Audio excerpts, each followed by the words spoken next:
The Tao of Self-Confidence, Episode 47. Welcome to the Tao of Self-Confidence, where I share stories of courageous women finding their inner journey to self-confidence 5 days a week. Want to learn how you can change your inner beliefs and attitudes? Download a free copy of the ebook by visiting thetaoofselfconfidence.com. Well, hello friend. Welcome to the Tao of Self-Confidence, where I share stories of amazing women who have discovered their inner journey to self-confidence. I'm your host today, Sheena Yap-Chan, and today's guest, she is a special lady. She also has her own successful podcast. It's called Women Taking the Lead, so be sure to check that out on iTunes or Stitcher. And she also has her own coaching business, which is called Luma Coaching. And without further ado, I just want to introduce you to Jodi Flynn. Jodi, thank you so much for taking the time to do this. How are you? And maybe you can fill in a little bit more about yourself to the listeners. Sure. Okay, great. Thank you so much. I am great, Sheena. Thank you for having me on your podcast, and thank you to your listeners. I'm really excited to be sharing my own self-confidence story with everybody. Like you said, I am the host of Women Taking the Lead, and Women Taking the Lead, the intention of my podcast is we are aligned in our purposes, because the intention of Women Taking the Lead is to inspire women from humble beginnings to overcome self-doubt so they can lead with confidence, integrity, and a sense of humor. So I was so honored that you reached out and asked me to be on your show.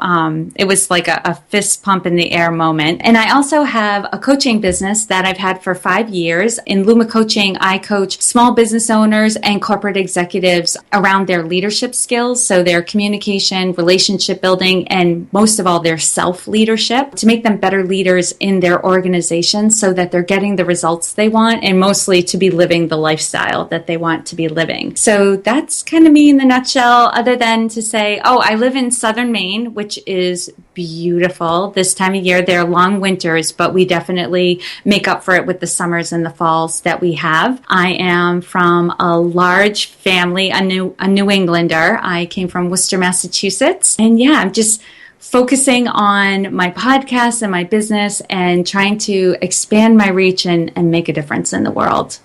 Thanks for sharing that, Jodi. And, I love how we both have the same vision. It's really to empower women to just live a better life, right? Mm-hmm. And to me, the more the merrier, right?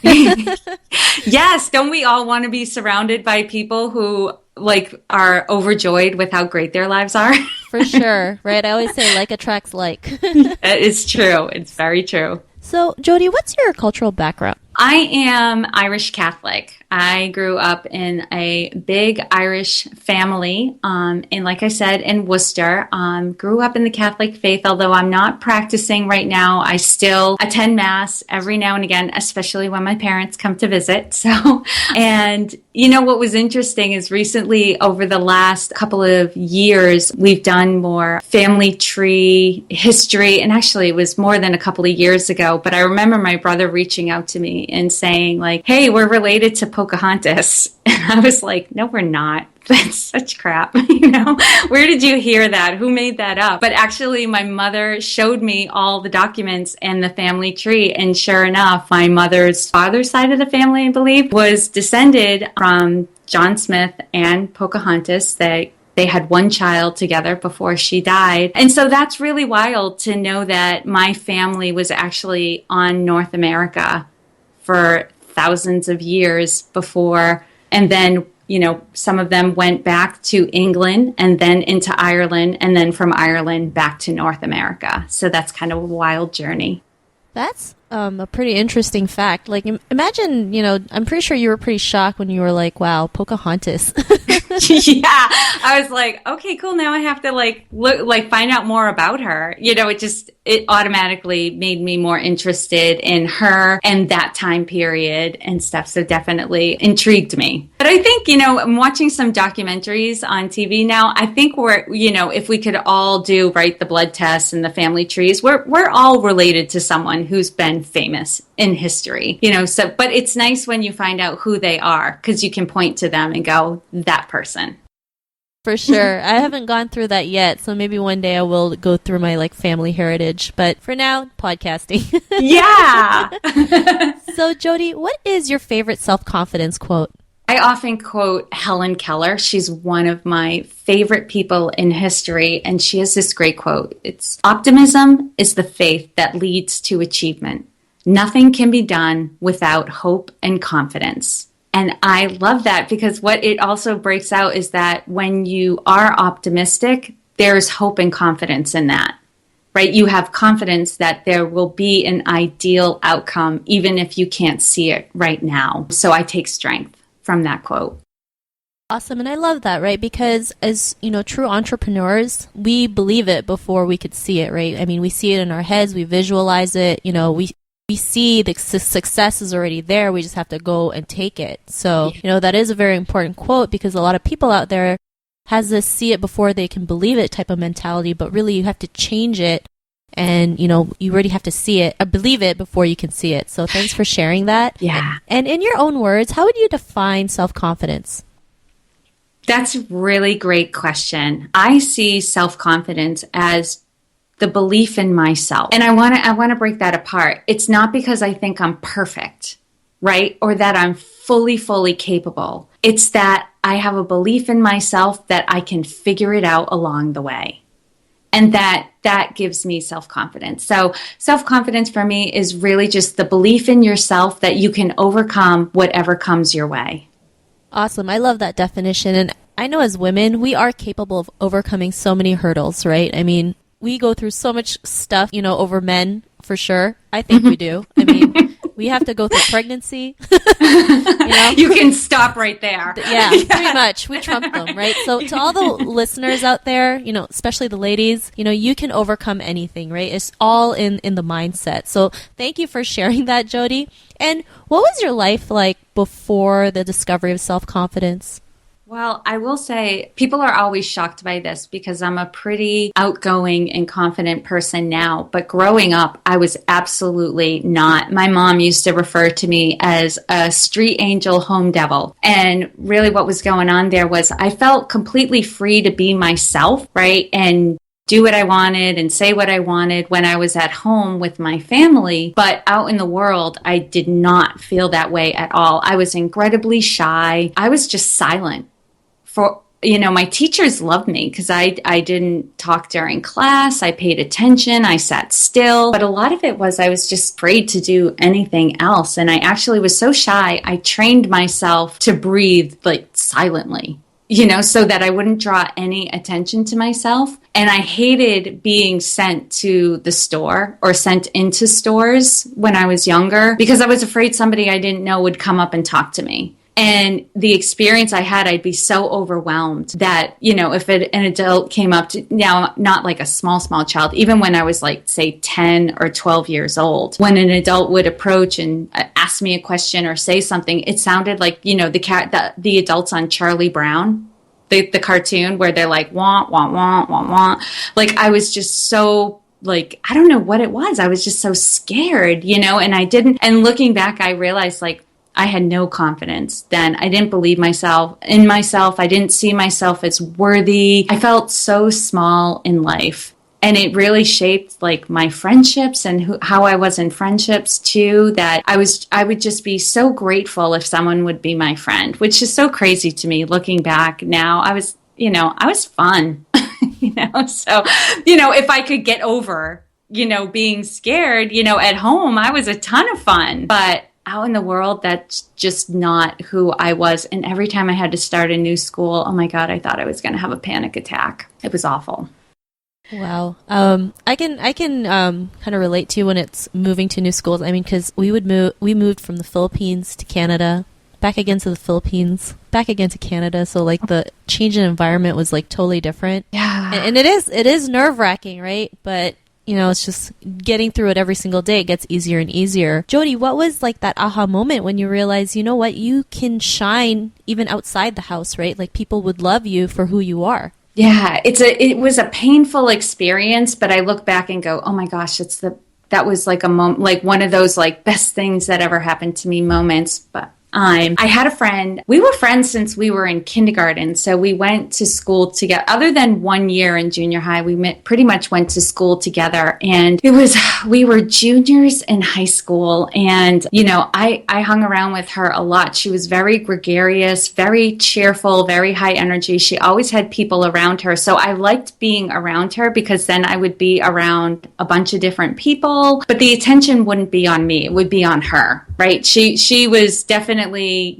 center stage, and that definitely worked for me. And I liked that. And I guess what had happened was, some people noticed like, hey, Jodi's always hanging around you and she's like your shadow. And so she wrote me a note and passed it to me. I believe we were in biology or some science. I remember it was a science class because we were talking about phlebotomy. Like that's how this moment lives for me. It's like I know exactly what the teacher was talking about as I was reading this note. And it was like a breakup note, one of those like, I need my space. You're always around me. I think you need to start making friends on your own. And oh my God, I just went cold and I felt like I'd been kicked in the gut and I was so embarrassed. And I knew that other people knew what was written in that note and they were watching me as I read it. And, I remember just being in shock, and I had gym the next period, and I went to gym class and we were in the locker rooms and we were starting to change, and someone, one of the other girls in my gym class who, I got along with, but I wasn't super close with, came up to me and looked at me and was like, what's wrong? What's going on? And I started to cry and she was like, oh my God, what is going on? And I just passed the note to her. And, some of the other girls in my class were starting to gather and they were reading the note too. And they were like, oh my God, who does she think she is? That's not right. That's so rude, and I was shocked because they were sticking up for me, right? These people I wasn't super close with, but, I got along with, and they were like, you don't need her. You don't need a friend like that. You can hang out with us. And, right, this is like not the stories you normally hear about high school girls. Like when you see TV shows about high school, it's always like the bad things that happen. But this was like a completely different experience. And, so I pulled myself together and I was like, okay. And I started hanging out with different people. And what I learned was they appreciated me for who I was. Like I didn't need to be any certain way to make it okay to hang out with them, and I started opening up more and sharing my thoughts and cracking jokes and stuff like that. And, Sheena, that's when I came to realize like I was funny. Like people find me to be funny, that the things I say make them laugh and that I look at the world just a little bit differently and they enjoy hearing what my perspective on different situations were. And it was the experience of just like more and more, the more people just accepted me for who I was, the more I opened up and shared more of who I was. And that was a complete turning point in my life. And it's the complete before and after. Like when people who knew me before that moment, when they find out what I'm doing in my life now, they're shocked. And people who meet me now, when I tell them stories of how I used to be when I was a child, they're shocked. It's like I'm two different people, night and day. Wow, I love that story. I think we should make a movie out of that, I'm sick of watching these high school movies and there's always like the mean girls. Why can't we make a movie about the nice girls, right? So I know. That's very inspiring, right? I mean, because of that one incident, it actually changed the course of your life, right? You were able to be yourself in and out of the house. And, I really love that. And, ever since that moment, what's your life been like now? Oh my gosh, it's crazy awesome. And I will add one thing else to the story because I think it's really important. The friend who wrote me the note, we did reconcile. Like we were polite and cordial in high school, but it was when we went to college. She wrote me a different letter, and it was I'm sorry I didn't appreciate you. You are one of my closest friends. You've been, there with me forever. You know me better than most people know me. You know, please tell me we can still be friends. And we reconciled and we've been friends ever since. And she's been very supportive of me in my life ever since. And who I've become, you know, to the point where she's even shared, I'm so proud and so amazed of the woman you've become, you know, in your life. So who am I now? It's so funny. I'm an entrepreneur, which is crazy, you know,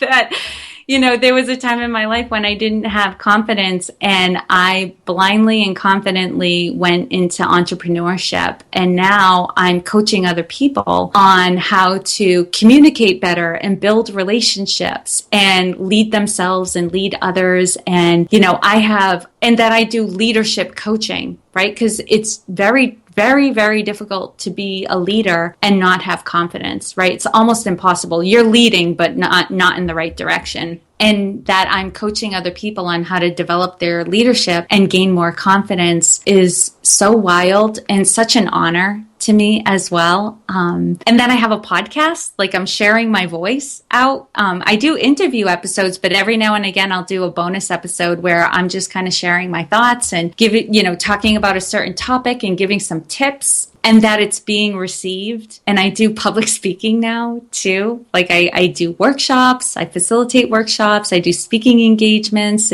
I've completely changed my perspective on what is a real threat. Right? Because when we don't feel confident, it's because we feel threatened by something, right? Whether it's our own lack of knowledge or what are people going to think if I do this, or I'm going to be judged. And, you know, I still have those thoughts, right? I still wonder, what do people think about me, or are they judging me? But I don't let it bother me as much as I did when I was younger. The reason why I was so shy is I was just so afraid that I was going to do the wrong thing and say the wrong thing. So I couldn't do anything, right? I was so petrified and paralyzed when I was out of the house because I was so worried about that, like doing the right thing, saying the right thing. What are people thinking about me? How am I being judged? And, you know, I've learned over time that people are going to think what they think. You're going to do what you do. You're going to say what you say, and it's all going to be fine.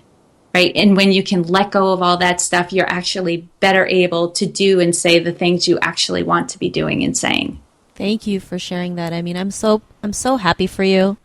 You know, you have so many things going on. And, you know, the one thing that I really love that you said was you went into entrepreneurship, you know, blindly, right? Yes. Because a lot of women out there, they think you have to know everything to be an entrepreneur. And really, most entrepreneurs have no clue what they're doing. Right, right. You know, they just have a vision. They know what they want, right? And they'll do whatever it takes to figure it out. I mean, I did the same thing. I had no clue what I was doing. Even with this podcast, I was like, I don't know, right? But I knew it was a great platform to share women's stories. So I was willing to do whatever it takes to make it work. And, you know, I want the listeners to realize that if you want to be an entrepreneur and if you have that burning desire inside of you, just get started. Don't worry about if you screw up, if you make mistakes, if, you know, people think you're nuts, because I'm sure me and Jodi went through the same thing. So, oh, yeah. Everybody makes mistakes.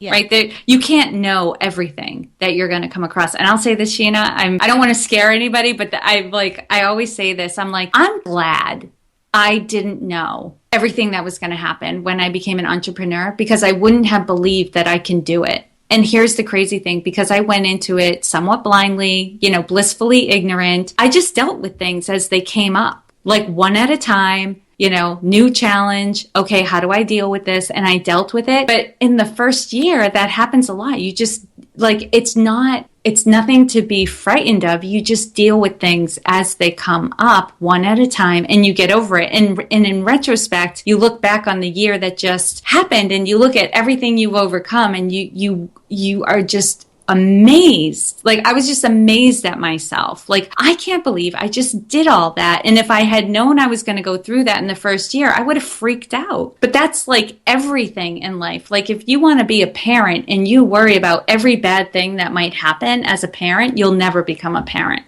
Right? But that's not what most people think about when they go into parenthood. They think about the excitement and the fulfillment and the joy. that they'll experience. And it's the same thing with entrepreneurship. I mean, yes, you want to be somewhat prepared. You want to, glean from other people what they've went through, Google what are the things that I should be thinking about, if I'm going to start a business, get yourself some knowledge, but don't hesitate. Don't slow down. Like, go for it and make it happen.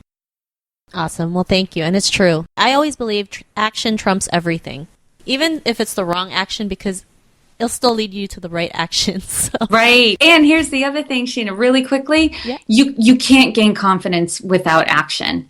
Confidence comes after action.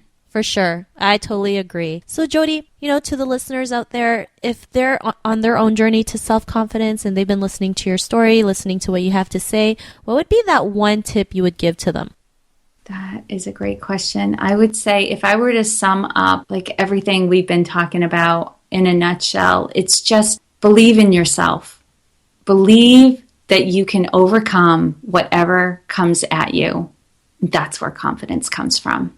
I love it. Great tip. I mean, it really does start with believing in yourself, right? Once you can start believing in yourself and get committed and just take action, that's when the magic happens. So, Jodi, if the listeners wanted to get a little more info about your coaching and they want to listen to your podcast, is there any links or any social media profiles we can connect with? Yeah, the best place to go, it's my hub, is womentakingthelead.com, or they can use the short link, which is womentl.com. And right on that page, they can download a document that has the top 5 leadership challenges for women and the solutions to them. So if that's something they're interested in, they can put their name and email in the box and get that download. It's kind of a slick PDF that I think they'll enjoy. And all my social media buttons are along the top of the website as well, so they can come hang out with me, whichever platform is their favorite. And I would say hello, reach out to me if there's any challenges that you're experiencing or you just want to say hi. I love hearing from people, so don't hesitate, reach out to me.